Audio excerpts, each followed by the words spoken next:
Welcome to Creepy and Geeky.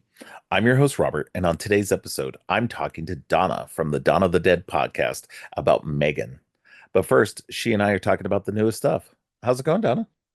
Robert, it is doing better than it has been. I'm You can glad. see. I'm glad. I'm super excited to talk to you today because yours truly went to the theater. I actually went out to the movies. Yeah, you did. I saw I, that. Yeah. super And this was a excited. week I didn't go to the theater. So, you kind of, we flipped the script a little bit on that. Isn't that weird? That seems so weird to That is, me for you it is not very seeing a weird. movie. Yeah. Yeah. Is everything okay? I don't know. I don't know how to function without you going to I the just wasn't movies.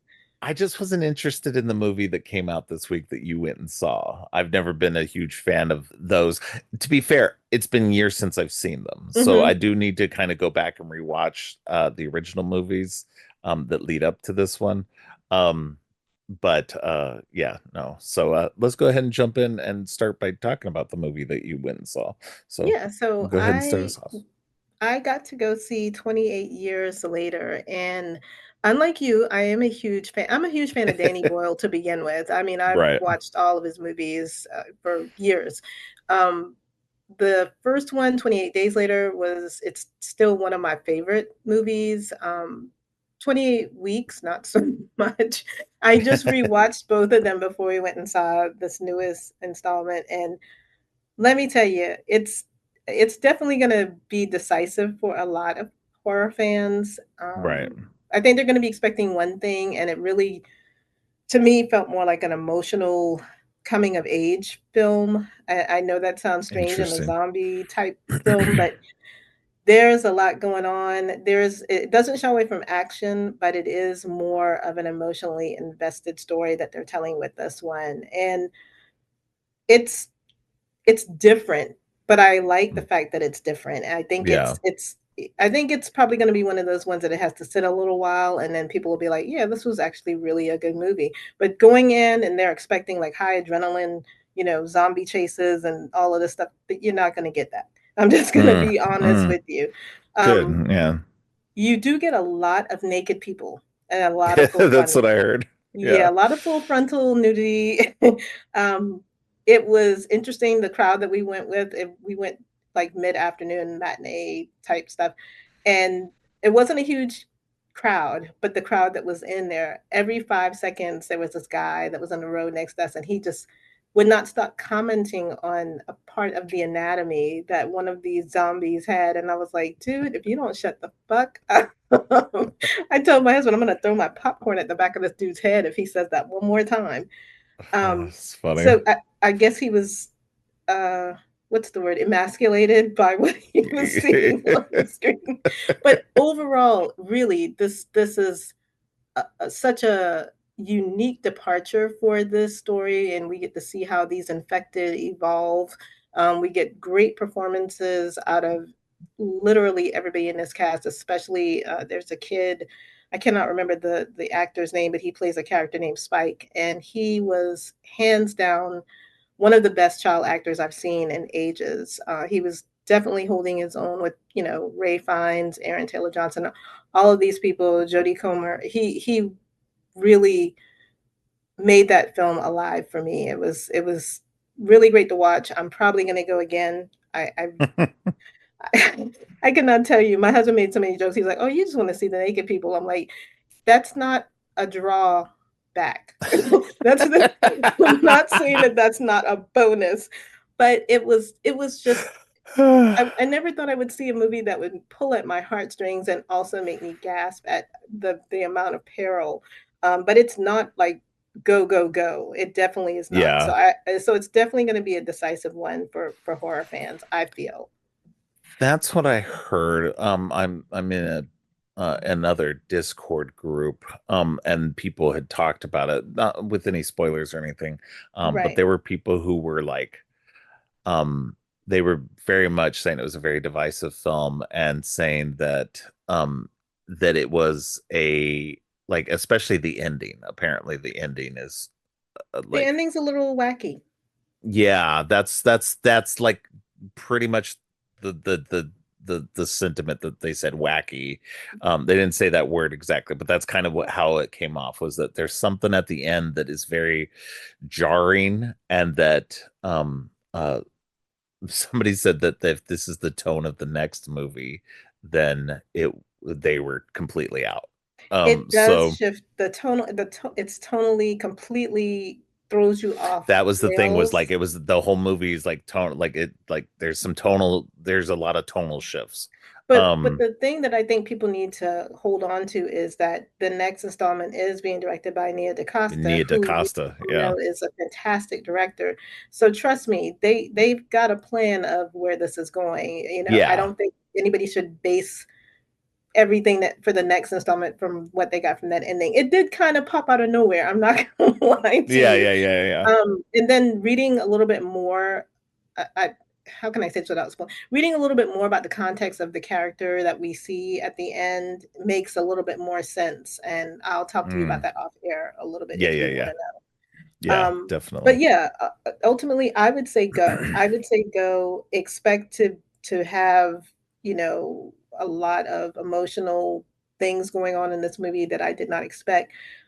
You know, Ray Fiennes gave one of the best performances and had one of the Mm. most dramatic scenes in this one, and I was just like blown away. If he's not nominated for that scene, seriously, he probably should be nominated for an Oscar for this scene because it was Wow. just Okay.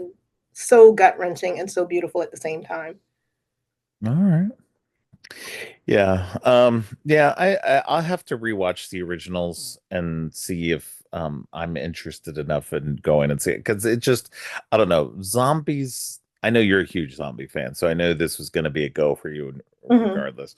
But for me, like zombies, I've always been soft on zombies. I've never been a huge zombie fan. So I mean, that's never been a huge draw in any way for me. Um but it does look interesting. And I'll have to rewatch the movies. We do own them now digitally. Hmm. Well, you know, quote unquote own. Right. But but because my son wanted to rewatch them before the movie came out, because he was really interested in seeing the new Hmm. movie. He hasn't had a chance to go see it yet either. But you know, it's definitely something that, you know, I'm mildly interested in. We'll Yeah, I see. mean, I you may go should and see just it, wait. I but would just wait until it's streaming, especially if it's yeah, not something that, you're gung ho wanting to go see. But exactly. I think you do owe it to yourself to watch them. And Yeah. this one felt more in tune with the first one. The 28 weeks never was one of my favorites, but I still Yeah. liked Well, it. no, from what I understand, this is a direct sequel to the first Mhm. one, that Mhm. they because neither Boyle or Garland were involved in the second one, that they were just like, yeah, Yeah. that one we don't have anything to do with. So, Yeah, I don't really um, blame them. I yeah, mean, it's good. It's good that they're back together because it feels like that whole world building with that they established. It just feels like a right. cohesive second part of that. Yeah. So, yeah, that was the only one I got to see, but it was fantastic. Okay. All right. Yeah. And like I said, I didn't go see anything. That was the only major movie that came out this week, that was mildly interesting to me, but that I just still didn't go. I may go just because I have a list. So I may go just because of that, and I can, you know, get it not free, but you know, as one of my It A list pays for movies. itself. Yeah. Yeah, it definitely pays for itself. Um, but yeah, so I didn't go and see anything. Um, but and like I said off air, trailers this week were kind of like thin. There wasn't a lot. It was mostly like second trailers of things, and that's kind of what I Hmm. have this week. So first up, I have the second trailer for I Know What You Did Last Summer, which is a requel of the franchise. Um, and which I it's still frustrating. I hate when they do this, when it's a continuation of the series, but they use the same title as the first movie. It's like, can we please move away from that? Like, come up with a new title or some variation of it. You know, like to continue it without being the exact same thing. Because now we're gonna have to say, "I know what you did last summer, 2025," just like we have to say, Yeah, Scream we 2022. yeah. I mean, most people just call it Scream 5, but um, or Halloween 2018, or something like that. Yeah, It's we so got to get away from frustrating. Yeah. So it's like the people got to think of better titles. I know what you did last summer again. I don't know. Something, something like that. But it's just I don't know. That aside, it's a good trailer. You get a little bit more of Freddie Prinze in this one, which is great because I'm just like, okay, we know it's what's her name, Jennifer Love Hewitt's it. character is major in it, but in the first trailer, we only got like a snippet of Ray, of Freddie Prinze Jr.'s character Ray, and so it was nice to see he's in it a bit more at least, and uh she at the very end of the trailer she gets to say her iconic line from the first movie. And it was great because she's saying it in a different tone and everything. Like, it was so perfect. It was so funny too because I watched it. I was in here watching it by myself, and then I immediately called my daughter in. She hasn't actually seen the movies yet, but she loves Jennifer Love Hewitt from the TV show 911, and so she's kind of hyped for this, and she needs to go back and rewatch it. But I showed her the scene of the original, like, what are you waiting for? And and then I told her the whole thing about it. Like, some kid suggested it, and she thought it was stupid, and they still did it, and it turned out to be the most iconic part of the movie. Yeah, And everybody so, remembers that part. yeah, exactly. And so her doing it in this trailer, I was like, I gotta bring her in to watch this trailer. And it gets that part, and she was like, "Oh my God." It was so funny. But yeah, no, it looks like a good movie. It looks like it's gonna be a lot of fun, nice little redo of the whole series. And um, hopefully, I don't think it needs to be a franchise at all. I think one and done would be great. You Yeah. know, just leave it at this. It wasn't a great series to begin with. It was a perfect one and done as it was. But if we're revisiting it, let's let it be a one and done. We don't need to continue a franchise on it. So, but all right. What's your next thing? Well, since you brought up the I Know What You Did uh, reboot or requel or whatever we're calling these things Right. now, um, there is a person who is in that movie that is also in the new horror film Him, Tyreek Withers. He's Hmm. actually Okay. one of the kids, I guess, that has the incident. And he was also on an episode of Atlanta. I don't know if you've ever seen that show, but there was I a saw the first season. two seasons of it. I Yeah, need to there catch was, up on it. I think the third season they were kind of doing almost like an anthology season, and Mm. Tyreek Withers was in one that was shot in black and white, and it was uh, very horror-esque, but also just humorous as how. Um, I'm glad to see that he's in a bunch of movies now, and there was a longer Him trailer that showed Oh, what I was didn't going see that. on. Yeah, it still has a lot of the same motif from the teaser. We see that they're using the term sacrifice a lot. We're seeing a lot of, devil imagery and a lot of occult type themes going on. They're Yeah. still not giving you a whole lot, but it does look like it's definitely either going to have some kind of fucked up twist or devastating end. I'm super excited just because I love this actor so much, and I'm glad to see that he's in a starring role. Not, I hate to say it because I know he's probably going to be one of the first people to die in that did last Yeah. summer. But yeah, he's a really good actor. So if you get a chance, look at the longer Him trailer because it does look extremely interesting. Okay. Yeah. I'm invested in that film. Yeah. No, definitely. I saw the original trailer again recently. I think just this last week. And it's yeah, it definitely looks like a very interesting movie. And Jordan Peele is producing it. He's not directing it or anything, but he's producing it. So it's really cool. And I love that Jordan Peele's doing that. Like, he's using his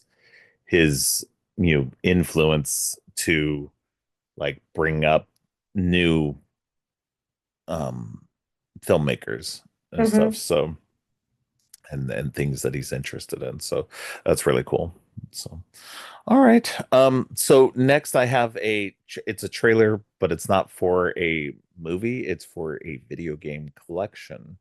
So the Mortal Kombat Legacy collection is coming sometime this year. And the interesting thing about this is it's not just a collection of Mortal Kombat games, um it's a history of everything as well. So it's a the company that's putting this out, Digital Eclipse, they are the same company that did the Atari 50th anniversary collection. Hmm. And basically what this is they've gathered together and they've done this it's part of a series they're doing. They did some other ones on some other collections in a similar vein. They did the Street Fighter 30th anniversary collection, um, and they've done one on Tetris, and they've done one on the game Karateka. And so they've done these and a few other ones that they've done. But this one is similar to what they did with the Atari one, in that there's video clips, there's historical artifacts, and stuff. And you basically go through a timeline um, of Mortal Kombat through the beginning, from the beginning to Oh, however wow. it gets up to. And you get to have some of the original games as well. You're going to get to play the original Mortal Kombat arcade version and Mortal Kombat 2 and Mortal Kombat 3. I know those up to the first four for sure are in this. I'm not sure about anything else, which is great though, because the first, you know, I think six to eight of them or something like that are just not available to play easily anymore. You can get some of them through those one-up arcade machines and stuff. Hmm. And I'm sure there's emulators and things that you can use to do those as well. But they haven't been available officially for a while. So as a Mortal Kombat fan, for myself, I'm excited for this because it'll be cool to, play those old games again. Because Mortal Kombat was like, you know, it seems old hat nowadays because it is. But Mortal Kombat when it first came out was revolutionary. That was like Um, one of the biggest games. Are you kidding me? it was Everybody wanted to huge. play that. Yeah. Yeah. And I've definitely sank some quarters into that thing. Um, but because it's one of the games that, good or bad, it helped create the game rating system, the ESRB game rating system, because of the blood and violence that was in the Hmm. game. It changed the way games were, and which was great because it actually made it so that gaming could mature. And I think that was a necessary thing as well. So it'll be cool to get this and to kind of go back through the history of Mortal Kombat and everything. So if you're interested in that, definitely check it out and check out the rest of their what Digital Clips has done, because they've done a lot of really interesting work on um kind of game preservation in a lot of ways. The Atari 50th anniversary is really cool. If you like that, or if you grew up with that like I did, because I'm an old man, and I grew up with those games. Like a lot of those games were really cool, and like so just like hearing the history of Atari and all that is just it was so fun. And then um doing this Mortal Kombat. The Street Fighter 30th anniversary collection that they did isn't quite the same. It doesn't have video clips and stuff, but it does have historical artifacts. It's got like designs and stuff that they did for that kind of thing too. Plus, it's got like all the early games. So so I'm glad they're doing something with Mortal Kombat as well, which kind of compares to Street Fighter from that era. They were both kind of two sides of the same coin. Hmm. So it's going to be a lot of fun. So check that out. What's your next thing? The next thing I have is there is a trailer out for a Netflix film called Brick. And Hmm. basically, it's a couple wakes up, they find that their apartment building is completely encased by an impenetrable brick wall that appeared overnight, and they have to work with their neighbors to find a way out. They are encased Weird. in this. It looks really interesting. It doesn't drop until July 10th, but the trailer has me very intrigued. If you like those kind of puzzle room type mysteries or films, like The Escape Room, you'll probably like this one. Hmm. It does look like it's, it's just a movie, so you don't have to worry about it being a show. Yeah, yeah. But but it does have I can't remember his name, Matthias, and I'm not going to try to say his name because it's German. He was a German actor that was in the Zack Snyder's Army of the Dead, which is another Hmm. Netflix film. But Brick is the title of this one, and there's already a movie out there called Brick, so you're just gonna have to go Brick Netflix. So if you want to see the trailer, Yeah. yeah, this is what you just talked about. Like we got too many movies with the same Yeah. damn name, Which but I it mean, looks I get it. interesting. The original Brick by Ryan Johnson, it's sort of well known, but not well known enough. So Hmm. I can see where they would be like, oh, okay, it doesn't matter. Um, so yeah, no, that sounds cool.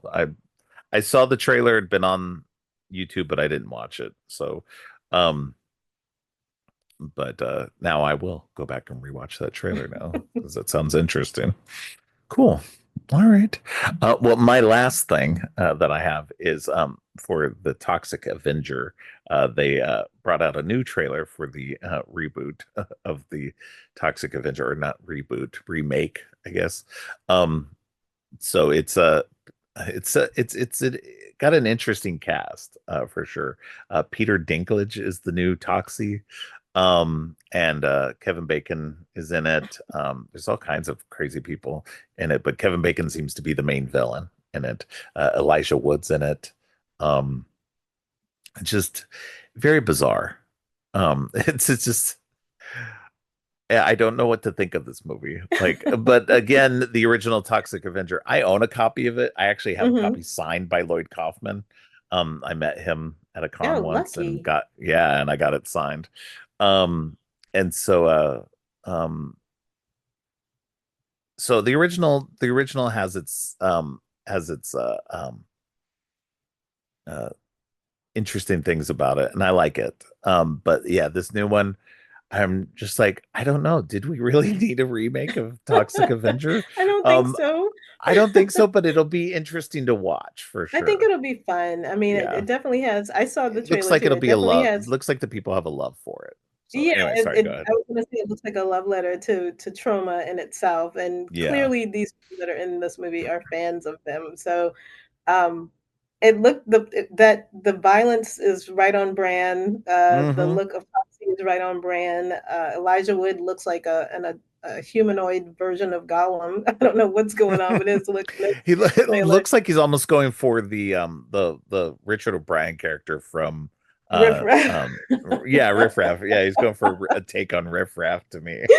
I'm already sold, and plus, Kevin Bacon's been eating up the horror films Oh lately, man. so I'm Yeah. loving it. I I don't know if I'll yeah. go see this, but I know I will definitely watch it just because I love the Toxic Avenger movies anyway. Yeah. Yeah, no, I definitely will see this one. Especially, yeah, like you said, Kevin Bacon, man, he's been eaten up in the horror sphere for a while now. So he's really seems to be enjoying getting back to his roots, Yeah. from being in the very first Friday the 13th movie. But yeah, no, that it does look interesting. So all right. Do you have anything else?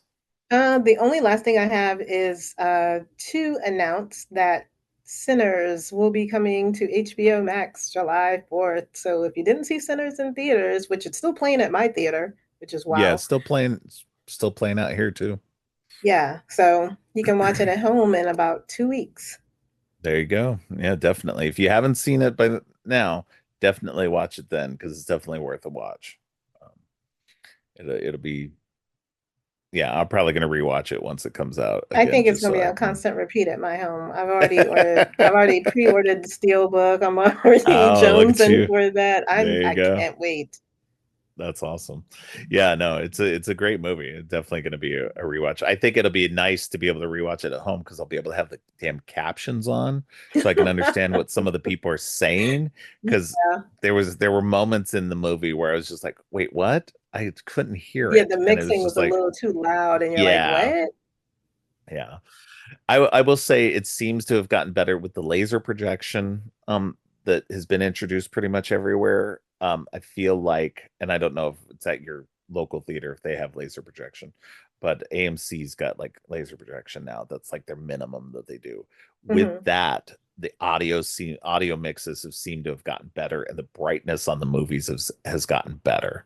And so I appreciate that more because it was getting to a point where movies were getting so dark and so mumbly that I couldn't hear or see anything. And it still happens once in a while, but it feels like it's gotten rarer. That either maybe filmmakers have finally wised up and brightened their movies and stopped with the natural audio and stuff and getting a little bit better, but we'll see. We'll see. But that's my movie theater rant for the day. But yeah, all right. Well, instead of moving on and having you go away and doing a whole interstitial music thing, we're just going to dive right into the main part of the episode today, because Donna and I are talking about the first Megan movie as part of my AI horror series. Um, and this movie came out in what, 2022, I think. Yeah. um and produced by James Wan, co-written by James Wan, and Keela Cooper, who also co-wrote Malignant, which I'm not a fan of. um I know, controversial take, 'cause it seems I'm like not gonna everybody say one word. I already said my piece no, to you about that movie. I know. But yeah, no, it's this one, I love this one. This one was a out of the gate, like I was from first trailer drop, I was on board. And I still enjoyed the movie quite a bit. I'm excited for the new one. Um and it's definitely going to be this particular episode is actually dropping the day before Megan 2.0 comes out. So next week, I will also have an episode on Megan 2.0 to cap the AI horror series that I'm doing. So, but yeah, what were your thoughts on this movie originally and now?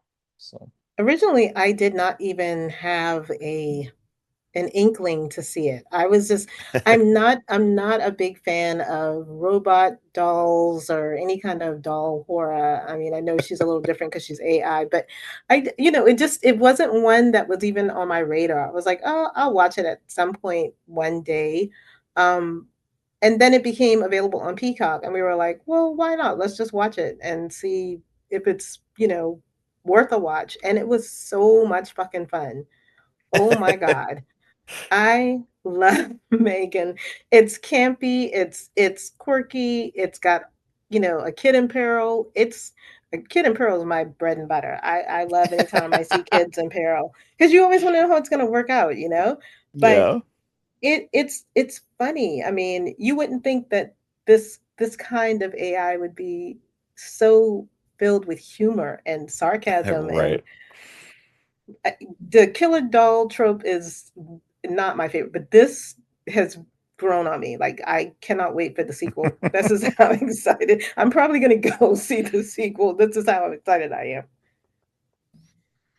Yeah. No, I'm excited for this one. I was on board. Like I agree with you. I think most killer doll movies are pretty dumb and lame. The only one that I would say is not is the Child's Play Chucky series. That one I've been on board with pretty much, maybe not from the beginning, but at least since Bride of Chucky. Um I've been a big fan of that series since. Hmm. But yeah, I in general, most dolls, most killer doll things are just kind of like, no, it's just they come off, it comes off weird and just not fun.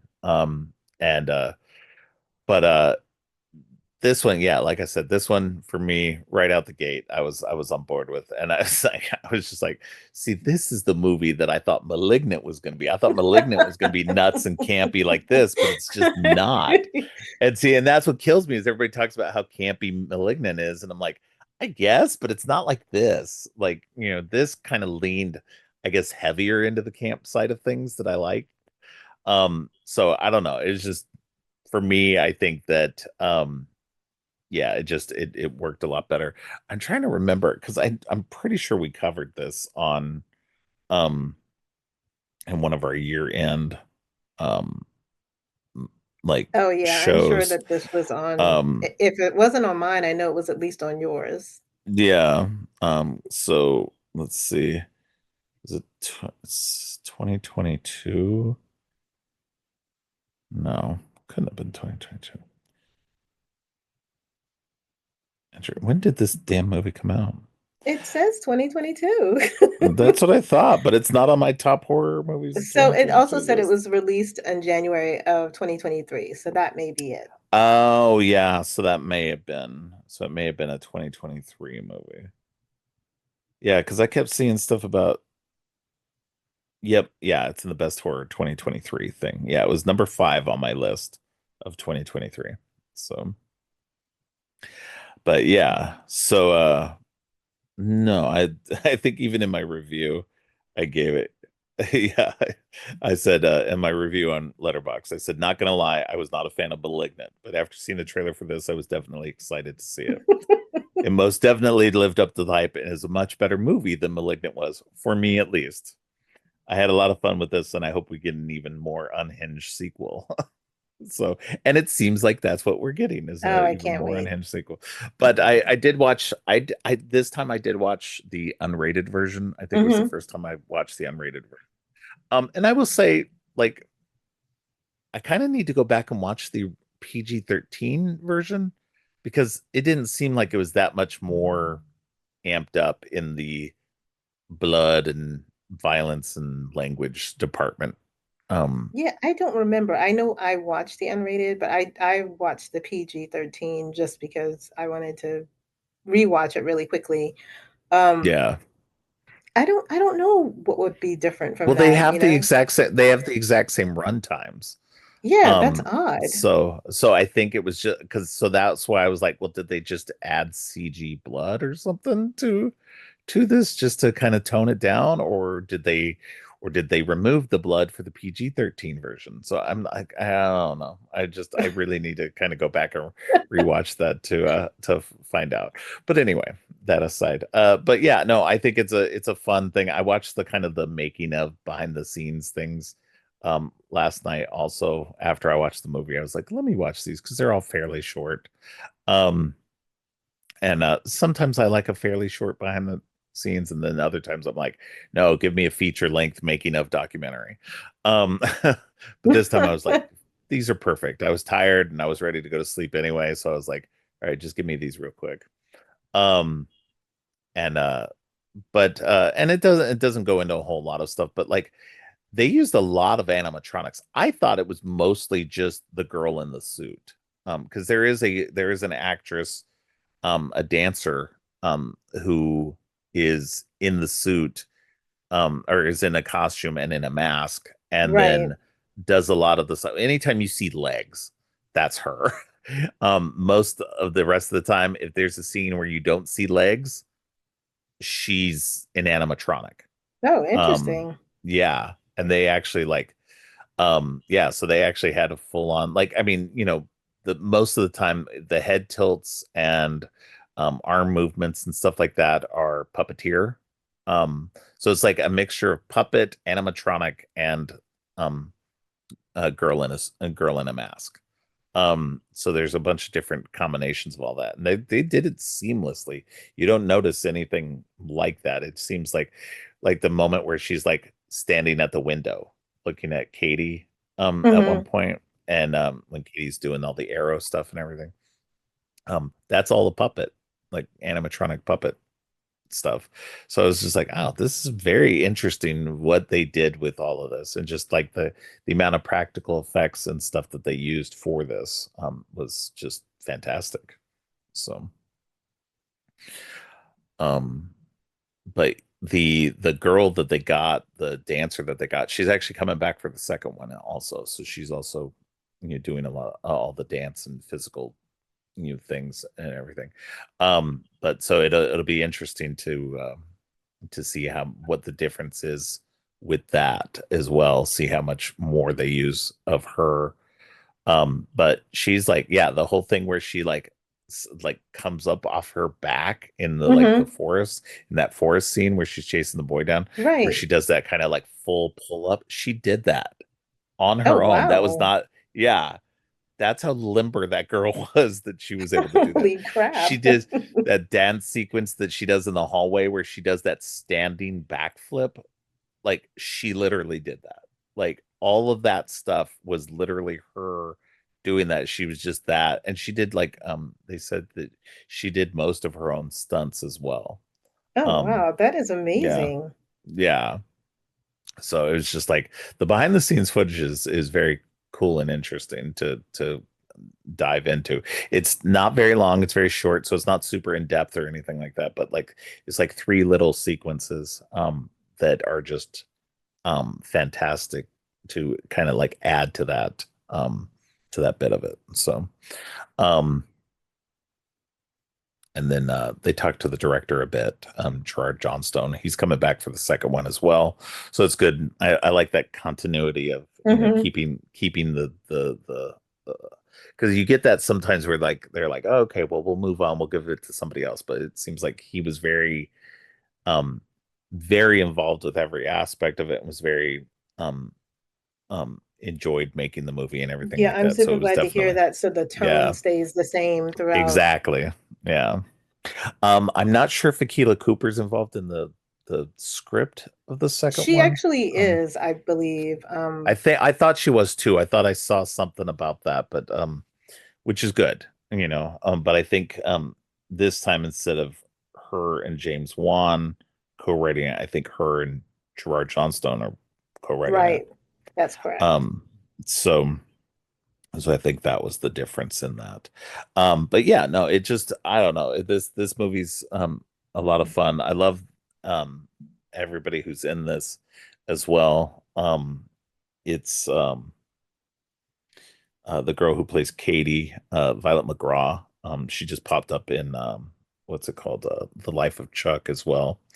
And she'll be in the next one. Um, Oh, wow. That'll be her second Stephen King adaptation. She was yeah, in, she was previously in Doctor Sleep. yeah, Yeah, also a Mike Flanagan movie. that is Um, so interesting. yeah, And also, her sister is the sister, the protagonist's sister in The Black Phone. That's an acting family, apparently. yeah, yeah. That is so wild. I'm sorry, I was just reading that one. Yeah. No, Violet But you McGraw's know, been in a couple of things. She was also in The Haunting of Hill House. She played one of the young oh, versions I of love one of the that. characters. And then let's see, yeah, she played young Nell, which was Oh, I remember there Victoria was yeah, Pedretti's character. yeah, I kept seeing the hanged woman. Oh my Yeah. God. Oh And my then she also goodness. played young Yelena in both Black Widow and I in remember that. Thunderbolts. Yeah. Yeah. So, so yeah, so she's kind of been all over the place, which has been great. So she's kind of making a name for herself as a young actress, but not doing too much. Doesn't seem like she's overextending herself too much, which is good. Um, and then who else? We got what's her name? Allison Williams. She's no stranger to horror. She was in Get Out and The Perfection on Netflix. So she's definitely a Hmm. horror mainstay these days, which is great. Like again, goes back to something I've been saying a lot is just that I love when people enjoy being part of horror movies, and kind of stick around in that genre a lot because it's I've there was a time, it seems like it's past now, but there was a time where people felt like going to horror movies was kind of slumming it. And either it was something they did in the beginning of their career and they would never go back to it, Right, or or something they do towards the end when they don't have many yeah, roles. Yeah. yeah, exactly. Or something that they kind of dip back into once in a while when they just need a quick paycheck. Mhm. So, um, I always kind of felt like that about Jamie Lee Curtis. Like she does horror. It was like the beginning of her career, but she never like it always felt like she didn't want to be a part of that world. And that she'll dip her toe back in once in a while, but like not and to be fair, it's fine if that's not what and here's the thing, if that's not what you want to do, that's all well and good. I'm not gonna like cast aspersions on you for doing that. I just love when people are passionate about horror and want to be a part of it and Right. champion it and stuff. I always bring up Barbara Crampton because Barbara Crampton is somebody who did horror, got out of it, went and did and became very popular in soap operas. Mhm. But has come back to horror in not only as an actress but also as a producer and has helped young new filmmakers get movies made that maybe they wouldn't have done Oh, because yeah. she becomes a producer on their She's a movies. huge champion of horror, and I Yeah. absolutely love that about her. And yeah, no. So I love seeing people who will come back and continue to do horror. Um, it maybe not their sole thing that they do and everything like that, but they come back and they feel like it feels like they're passionate about it and that horror is something they enjoy coming back to a lot. Somebody like Sydney Sweeney and stuff like that, who goes off and does stuff, but she really feels like she enjoys doing horror. Um, and so I love that. Allison Williams seems to be in that mold where she's doing other things, but she definitely enjoys doing horror. I mean, Um, she's good at it. so She yeah, really is quite good at in the roles that she picks. Um, yeah, and I love her in this one because, her whole life is kind of turned upside down, having to take in her yeah. niece after this tragic event. And clearly, this woman, she's probably never even had this niece over for a weekend. Her house is very sterile Right, and kind of museum rigid like. She's got collectibles, she's got, she wants things on coasters. She doesn't know how to interact with the child at all, but she makes toys. Like she works for this big toy company. You would think she would be a little bit more child friendly, but right. she's never had to have that kind of responsibility, or even be around a lot of kids. This was interesting to see her try to navigate because she seems almost as rigid as the AI would be. You know what I mean? It's like she's compassionate and she cares about what happened to Katie, but at the same time, she's trying to focus on this project that she's doing Yeah. while taking care of Well, this young child. and I think that's the ultimate thing about it too, is that like it seems like she's off kilter, sure, but she's also got this major project thing Hmm. going on right now that is consuming her life. She's not at the point in her life where she can have kids of her own, let alone bring in a niece, and so, she's fully about the work, and then to have her life upended like Hmm. this, she's trying, you can tell she's trying to do the best she can, honestly, and that's what like especially like watching this again, that was something that was kind of frustrating for me. And I know it's a movie and everything like that, but it's like, the psychologist who was coming in and was giving Oh, her a hard time about yeah. like everything. I'm like, bitch, you have to understand the conditions of what this woman is going through in her life as well. Like as a psychologist, you're very narrow in what you were thinking. Like that I was thinking the frustrated me so same much. thing because, like, Yeah. even if this was her biological child, parenting doesn't come with a handbook. I mean, Yeah. things are like you just said. This woman's whole world has been upended. She has somebody in her life who she has not been in contact with probably since she was she mails her gifts, so she probably hasn't had much contact with Katie. Yeah. And for her to just be like, well, she would do better if you, lady, do you not understand the situation right now? Yeah, Do like you give not me some see time. It's we literally have to been get to like know what, each other? a week? Yeah, Yeah. maybe a Yeah, week. maybe. Yeah. And so and it felt like only a couple of days. And it's like, okay, give her a chance, one, to acclimate, like both of them to acclimate You both into of them. this new dynamic of what we're doing and everything. And it's just like, I'm telling you right now, too, like that whole sequence where she's like, oh, fine, I'll let her play with this toy. No, fuck you. It's a collectible. It's not a fucking toy. Like that's not so she has toys. Like, it's like it's not my fault. I'm not going to bust open my expensive collectibles just because they are a quote unquote toy, because that you think I should. No, I get out thought of that was here. kind of shitty too. It's like I understand she has lost both her parents in a terrible accident and was in the accident with them. I also lost my sister. I'm also trying to Yes. keep myself afloat. I'm also trying to keep my job. There are a lot of degree Like, how am I factors supposed to here. take care of this girl if I don't have a job? I'm not going to have a job if this project goes under. Yeah, it's like there's so many layers there that was just like it was Oh so yeah, she frustrating. was a straight up bitch, dude. I was like, Yeah, ma'am, excuse me. Like you and I came know here the for like movie. an hour. I know that's the whole point of the movie is to give this extra wrinkle to it to make it so that she has to like that's an extra motivating factor for finishing Megan. Because then that helps her figure out, okay, this is what I need to do to finish Megan to make Megan, helpful for not only Katie but also for myself. Because I mean that is a huge part of the whole process of the Megan thing that you find out later is like, it's this robot that's supposed to help this child grow and everything, but also help to give the parent a breather. Um, and I don't necessarily think that's a bad thing. Like it comes off later on in the movie, like, oh, well, it's a bad thing that you're letting this robot have all this, you um, to bond with the child and she's never going to grow and blah blah blah. And I'm like, well, number one, that's not what the robot's for. It's not meant to keep the child from growing. It is actually Right. supposed to help the child to grow. Yes, the child will become dependent on the robot. But just like they would a parent, because that person is letting the robot have that thing. But again, that over the course of the movie, you find out that because she rushed it, because she needed that Hmm. breather, that um that she didn't put in the controls that were necessary to keep this AI from running amok.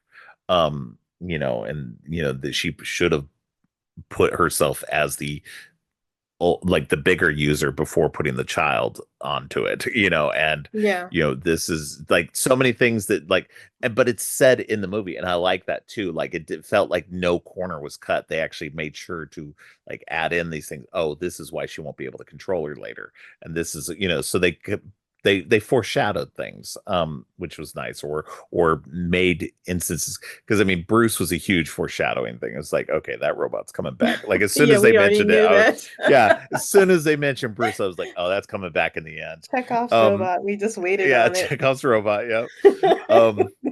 And so yeah, it was funny. My And we son, kind of already had a kind of a little bit of I guess, the foreshadowing of the tech overreach, when they're driving at the beginning of the movie and the mom's like, I thought we said we were going to limit it to 30 minutes, and it's yeah, similar to what ends up happening with Megan. It's like, okay, well, you didn't put any kind of time limit on this. You didn't put any kind of yeah, parental controls or a fail safe or any of this stuff. I mean, her boss wanted money. He's like, oh yeah, we need to crank this out like now. Like, how yeah. fast can we crank Well, this bad boy out? exactly. And I mean, that was the thing too, is because she saw it as a tool. She saw it as a parenting tool to help like fill in the gaps of being a parent. Hmm. Um, and and I get that. I get that the sentiment is there that not only will it help the child, but it'll also help the parent in a way, because it'll give the child somebody to focus on, a friend, and such, especially for somebody like I can see really good use cases for that. There are lots of kids who struggle to make friends. And no matter what, and having a Android companion that would be your friend no matter what would be great. It would help you learn to socialize in a way, and maybe, and maybe break out of your shell And come out in of a your way, shell. Yeah. yeah, and would help you be able to acclimate to other children. Um, but in a way that wouldn't be like, if you did something embarrassing, the android's not going to make fun of you. And so I think that is, it's an interesting, like, there's so much good in this, and I think that's kind of where they come at it in the next movie from the trailers and stuff like that. It's like the reason why she didn't completely get rid of, I mean, she didn't know at the time, I don't think, Right. because the movie kind of ends ambiguously. um but it when you see the trailers for the new one, you see that she's kept her like um contained, and trying to fix the AI rather than trying to kill it completely. So I did like that. I do like that that's going to be a continuation of that.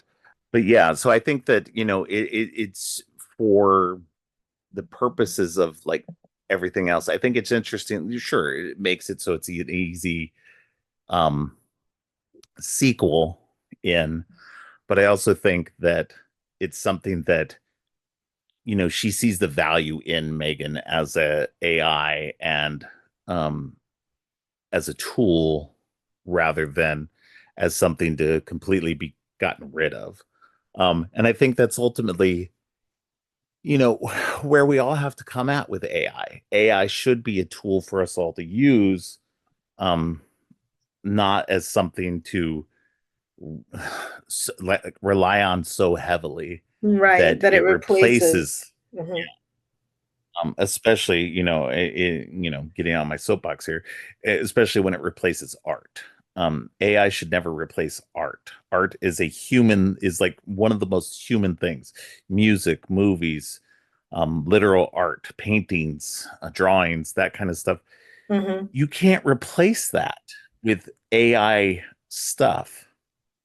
And the people who think that we can, that's it's always the worst kind of people too, the people who want to be able to create but they don't do the things that they need to do to actually create. um People who want to be artists but don't do the work of learning how to draw.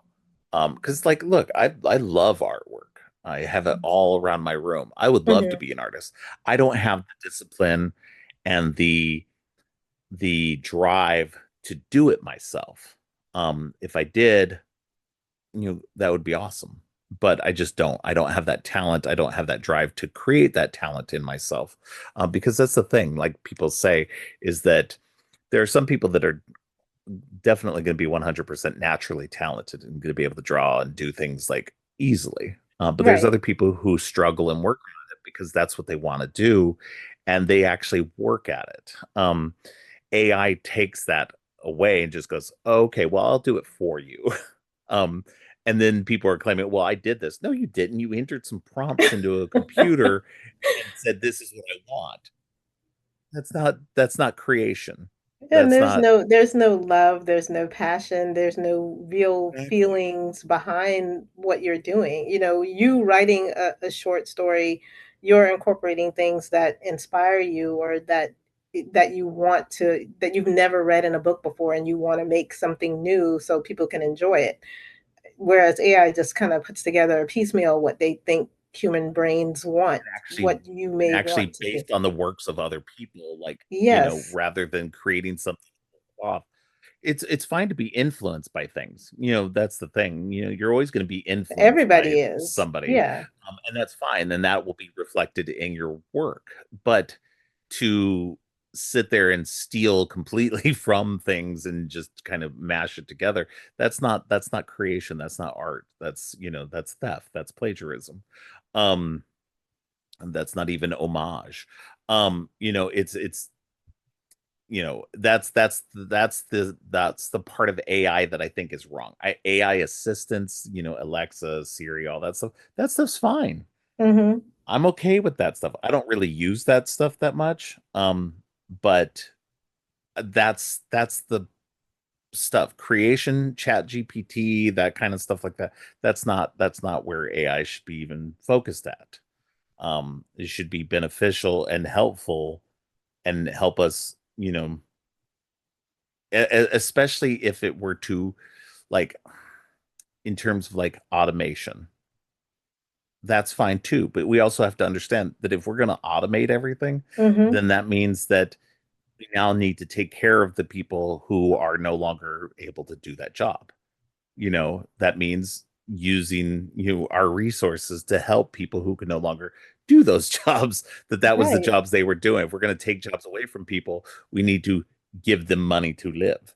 um you know um so it's just, if we want to get to a post-industrial society where robots do all the work for us, then we should all be able to enjoy the fact that we all don't have to work anymore and be able to all enjoy sitting around doing the things, pursuing passions and things that we want to do instead.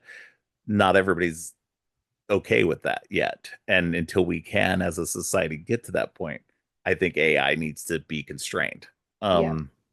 And so, that's ultimately kind of where this AI horror series kind of goes. It's just that, it shows that if we let AI be unrestrained, then, or we forget to put the things on like There are she did huge during the process. consequences. Yeah, there's huge consequences of this, and so I think that's the, thing that we need to be aware of. And I think that's what's great about, these movies, is that these movies are showing that these unrestrained AIs are, you know can harm us more than be beneficial. And so, um but I like that says that in this as well too, and that's the thing, AI is still created by humans. It's not Mm-hmm. something that's just creating itself. It's still a human thing. It's still going to have mistakes. And I think that's, what this movie shows. It's just like, she didn't do the things she needed to do to make sure that Megan wasn't going to go off the rails. And, Megan's programming and everything ultimately was, well, I'm going to protect Katie, even if that means everybody else has to die. So, Yeah. yeah, not great. I think too she realizes after, well, obviously after the fact, that there is an ethical standpoint, and her boss, her employer, was not going to be looking from that standpoint because he's looking Yeah. at the dollar signs. The consumerism is a huge flaw in these Hmm. AI movies as well. Because it's all about how much money can they make from this? What can we militarize? Which I think is where we're going in the next Megan sequel. Hmm. So it's sad, but that's how it is. People look at the greed and consumerism, and how can we monetize this and make it even bigger and better and get it in everybody's home. And there is a reason, not that I'm that paranoid, but there is a reason why I didn't get an Amazon Echo or any of those type of things. Yeah. I was just kind of like, I don't know if I want this thing plugged up listening to me. I don't know what they're doing with this information. Not that we're talking about anything all that confidential, but you know, I don't want my conversations repeated to other people, especially the kind of conversations that I have in my home. So yeah, I'm one of those people. I never got an Echo. I was gifted an Amazon Echo. I don't have anything linked up to where, it cuts on lights or reminds me about medications, because I do all that myself. I don't want anybody, I don't want any Right. kind of AI machine giving me all of this kind of prompt material. My husband loves Siri. I am not a fan. I don't use it.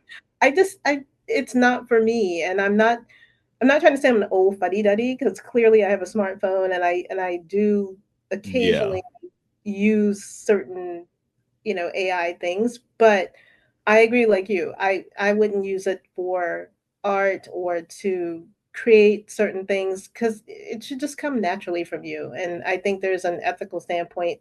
People need to step back and think about it before they start creating all of these things that Right. may not be in the best interest.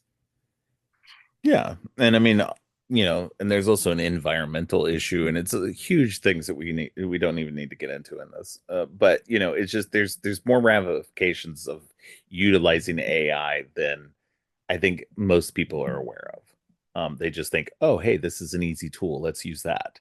Um, and it's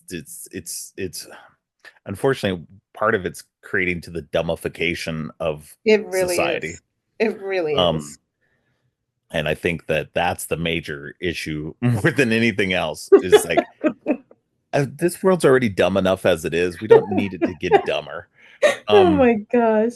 so it's just like let's avoid some of that stuff. So, But and I luckily, think, go ahead. go ahead. Oh, I was No, just I gonna was, say, luckily, most of the people that are in my circle seem to understand that. I don't see anybody who's really advocating for AI in any kind of large, thing, especially in against artists and stuff like that. Because if there was anybody like that, I would cut them out immediately. Anyway, I'm sorry. I don't care how long I've been your friend. You turn out to be like a AI like person, like a pro AI person, especially in terms of art and stuff like that. No, get out. So. I'm not with that. what did you think about this film though when the viral marketing came out and we had like tons of Megans everywhere and they were all doing the Oh my dances and God. That was great. I love viral marketing like that. Like with Smile where they were having random people just smiling at things and like in the background and stuff. That was great. Like especially with this Megan was great because they were having these women dressed as her just popping up everywhere. It was fun. I love viral marketing like that because it's just it's not the normal thing, and especially it works so well with horror movies, hmm that I love when they do stuff like this because it makes a lot of sense. And it just I don't know, it just reminds me of the days of like Blair Witch Project and stuff like that where it was like things are on another level, where it kind of enters the real world and makes you like not makes you it makes you uneasy in a way. It makes you uneasy, but The it also immerses you into that world because you're like, Yeah, okay, I'm invested now. I have to go see how this is going to play out now that I have these people yeah. walking down the street as Megan. What the hell? Yeah.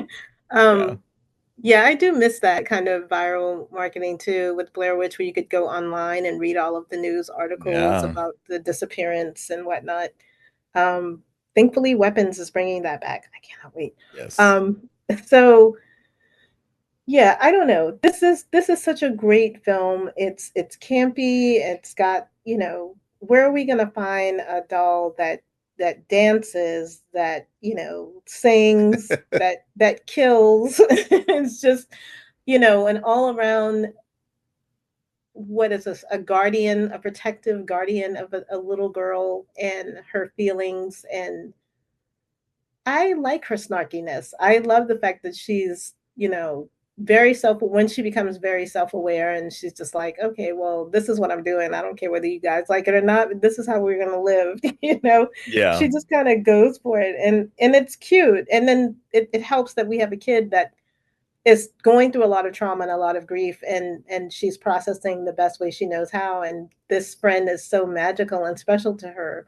It's sad to see where it goes from here. But I think, like you said, with her connecting and keeping this AI model, I think maybe Megan will turn around. I don't think so, but maybe. Yeah. I mean, that's the thing. Like I the marketing for the new one makes it seem like she's, now going to be, fine for the most part. She still seems to have an Or at least edge an to her. anti-hero, Yeah, that's what I would like. I would like more of an anti-hero. She's still Yes, she's still going to be protecting Katie and everything, and that's ultimately where she's coming from, but she still has this edge to her that you don't quite know what's she's gonna do. And I like that. I love that she's still gonna have that edge. Because if they completely made her a hero and everything Mhm. and made her like nice and all that, I wouldn't have I think that would have been the wrong way to go, going a complete 180. Um, I think that would have definitely been the wrong way to go. But going the way they seem to be going with it seems perfect to me. But yeah, no, I really love this movie. It's got some great moments. It's definitely the people that I think it's interesting too, because most of the people that she kills in this movie, don't deserve it.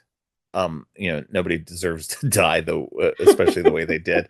But you don't feel bad, I don't think. The really shitty bully kid, The bully kid, the I definitely did not feel bad. I'm sorry. yeah. He was gonna be a And psychopath. That kid was yeah, weird. he was already tainted, and there was probably no way he was coming back from being anything but a shitty person the rest of his life. The neighbor next door, well, I don't think she was a completely shitty person. She definitely was semi shitty, shitty enough, Shitty that enough.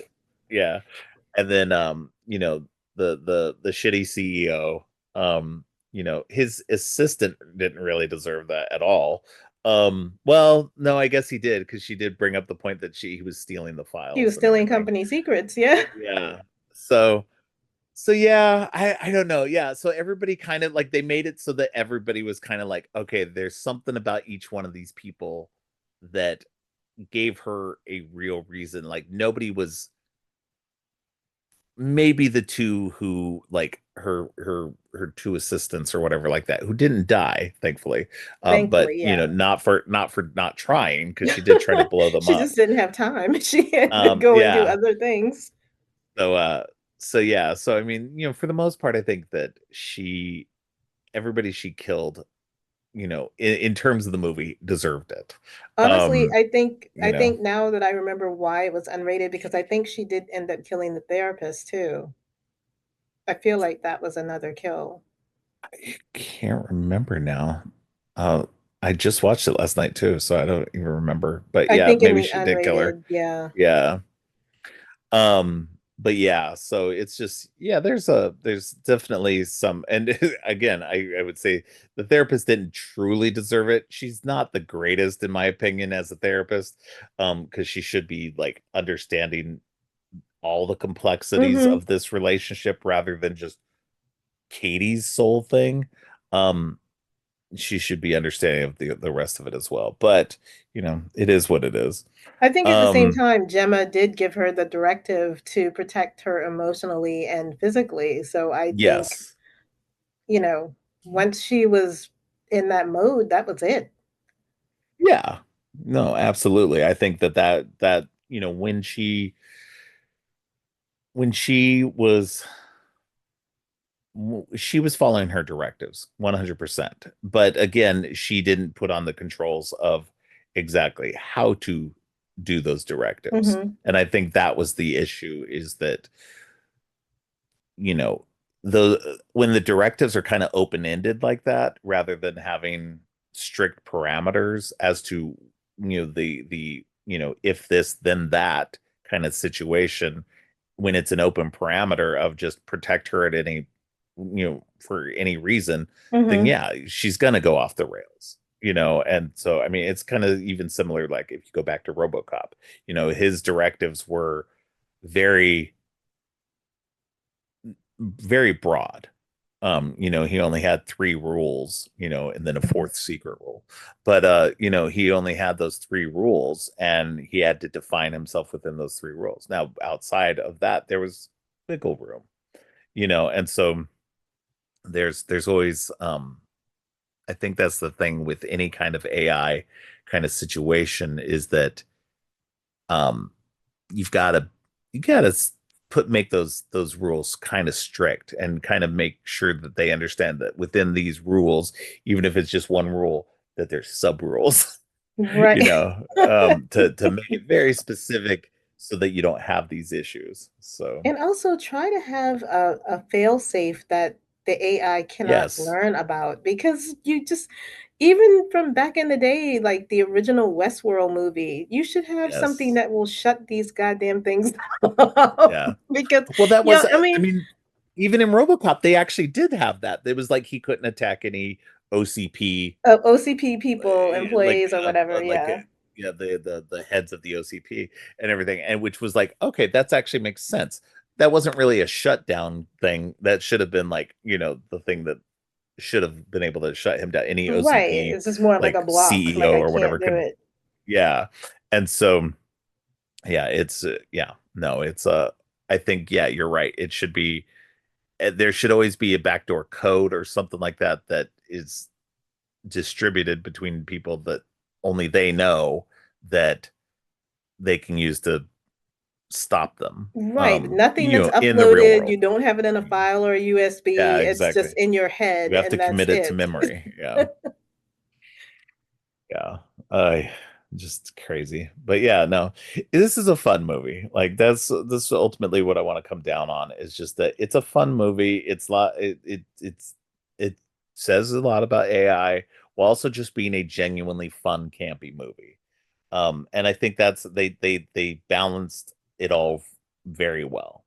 And I think that's what, you know, when I came down on it being like, you know, my fifth that might you know in my top five of that year, that was part of the reason, you know, because it was a good fun movie that, you know, had a lot to say and about a lot of different things about family and about grief and about AI and about a lot of things that, you know, you didn't think would be as I don't know as big as you would think for a movie that was so campy. So but yeah, no, I had a lot of fun with it. Yeah, I Um, did too. I agree with you. It's yeah, campy, it's fun, it's got just enough gore if you're, really needing to have it. There is an unrated version if you need more of it, but overall, it's just a really interesting look at a killer doll and what AI, when it runs amok, how crazy it can get. I think one of the things that's also funny about this is that Megan, her name is kind of like Reagan for The Exorcist when she did that little backwards yeah, spring up in the woods. That's all I could think of. I was like, did they do that on purpose? And then you also brought up RoboCop, and there was a similar scene at the beginning when they first put her newfound skin when she was working on the project in secret, and she was kind of using the pen to have her track the movement, and all I could think of was RoboCop when they were trying to get him to kind of focus where yeah, his vision was. I was like, these are like really cute little nods to all of these yeah, other movies. yeah. No, yeah.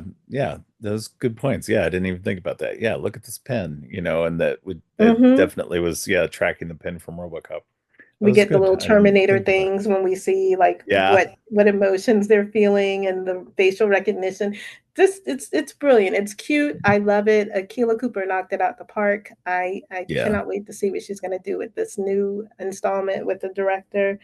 And yeah, I don't want one of these in my house. There was actually No, there was actually a yeah. contest to win one of these, and I was You like, could if buy them. You could buy no you can way. buy a life-size Megan doll from NECA. NECA's the one who made them. I was like, Yeah, why the fuck would you want something like that in your house? if I But it's won the one, same thing I'd with give the it to people who, somebody. yeah, it's the same people who have life-size Chuckies in their house and everything. And I'm like, Now I love my life no. size Chucky. I fuck with my husband with that thing all the time, but I mean, That's he hates awesome. the killer doll. That's so funny. But see, but if I won that, that's what he would do to me with Megan. He would have Megan in the bed. She'd be in the Yeah. shower. It would be terrible. So I'm so Yeah. glad I did not win that. It was terrible, terribly scary.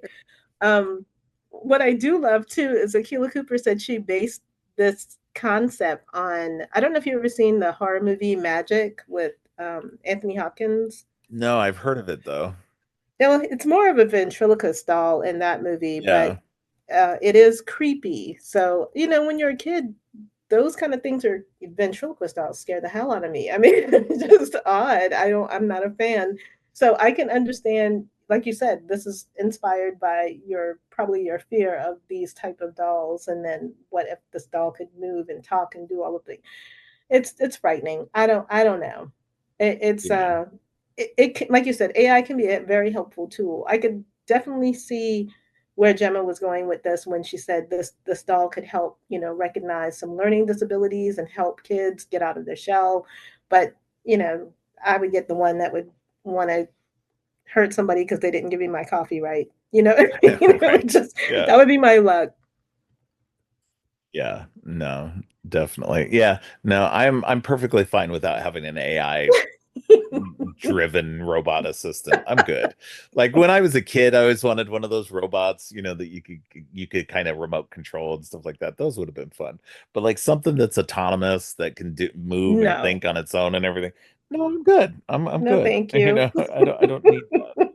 Um, it's just I don't know. There's something inherently unethical about it as well. It Yeah, is part of my thinking of it too, and it was brought up in an earlier episode.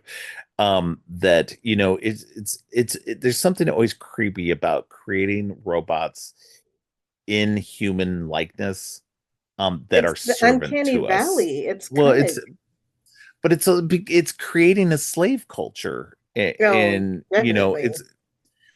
it's creating like it be one thing if maybe they weren't human like, but because they inherently kind of have to be human like, Mm-hmm. that's what there's just that ick factor to me that it just doesn't seem right because it's just ultimately enslavement.